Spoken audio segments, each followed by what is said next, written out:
Magandang araw.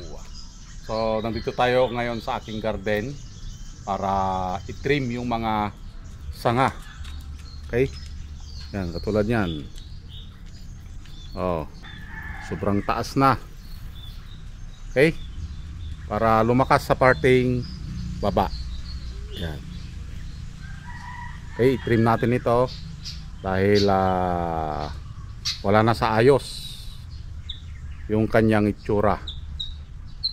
Yan. Kung mapapansin nyo, ito naka-antena at yun yung sanga niya na ito, yan, dyan ay bumaon na yung wire. Okay, kailangan din nating baklasin yon. Yan. Okay, kailangan nating gupitan ito para balik ayos ang ating halamang bonsai.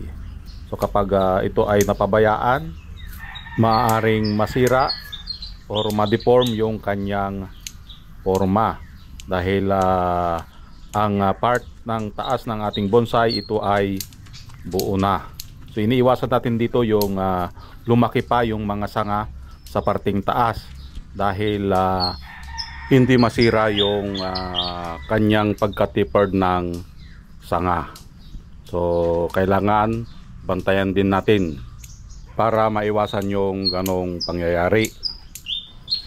Ang binubuo na lang natin dito sa sanga na ito ay yung first branch or yung mga lower part ng ating sanga. At kung mapapansin nyo, mayroon siyang antena. Yan yung ginagawa natin para mabilis lumaki ang kanyang mga sanga. So nakita naman natin dito yung dinaanan ng wire ay nagkaroon ng bakat or yung bakas ng wire.